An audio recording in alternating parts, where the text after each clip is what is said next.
আমাৰ গোটেই অসমত এটা বদনাম আছে যে খাৰুপেটীয়াৰ শাক পাচলি খাব নোৱাৰি, কিন্তু খাৰুপেটীয়াৰ শাক পাচলি খাব নোৱাৰি মানে কেমিকেল যুক্ত বা ফাৰ্টিলাইজাৰ যুক্ত এইটো নহয়। আজি আমি ক'ব বিচাৰিছো যে খাৰুপেটীয়াৰ শাক পাচলি স্বাস্থ্যৰ কাৰণে সবতকে ভাল। কাৰণ কি ইয়াতে খাৰুপেটীয়া যিমান ডাঙৰ এটা গোবৰৰ মাৰ্কেট আছে, গোবৰ মানে আপোনাৰ অৰ্গেনিক বেছিমাৰি বজাৰত আপোনাৰ বৃহৎ এটা গোবৰৰ মাৰ্কেট আছে। গোটেই অসমত আপোনালোকে ঘূৰি ঘূৰি চাব ক'তো গোবৰৰ মাৰ্কেট নাই।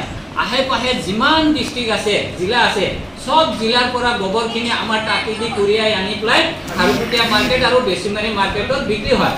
আৰু আমি যে যিবিলাক কেমিকেল বিক্ৰী কৰোঁ সেইবিলাক কেমিকেলৰ মাজত 3-4টা এংগুল থাকে। এটা এংগুল হ'ল ৰেড, এটা হ'ল ইয়েলো, এটা হ'ল ব্লু, এটা হ'ল গ্ৰীণ। আমাৰ খাৰুপেটীয়া মাৰ্কেট বা বেছিমাৰি মাৰ্কেটত সদায় গ্ৰীণ কোটেড যেটো থাকে মানুহৰ কাৰণে ক্ষতিকাৰক নহয়, হাৰ্মফুল নহয়, সেই কেমিকেল বিলাকে বিক্ৰী হয়। আৰু সেই কেমিকেল বিলাক বিক্ৰী হোৱাৰ পিছত 4 দিনৰ পৰা 5 দিনৰ পিছতহে শাক পাচলি উঠাই পেলাই বজাৰত বিক্ৰী কৰে।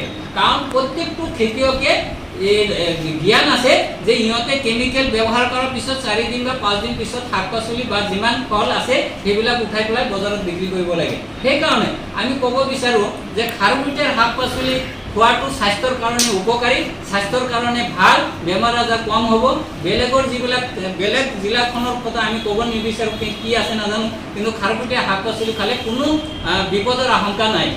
সেইখিনি কৈ পেলাই আপোনালোকে যাতে এইখিনি কথা গোটেই অসমত হাইলাইট কৰে, কাৰণ অসমৰ গোটেই চুকে কোণে এটা বদনাম হৈ আছে আমাৰ উদাহৰণত, কিন্তু সেইটো গোবৰৰ মাৰ্কেট লৈ পেলাই কোনো হাইলাইট নকৰে, অৰ্গেনিক সাৰ লৈ পেলাই কোনো হাইলাইট নকৰে। অন্নপূৰ্ণা টাকে বিক্ৰী হয়, অন্নপূৰ্ণা অৰ্গেনিক যিটো সাৰ।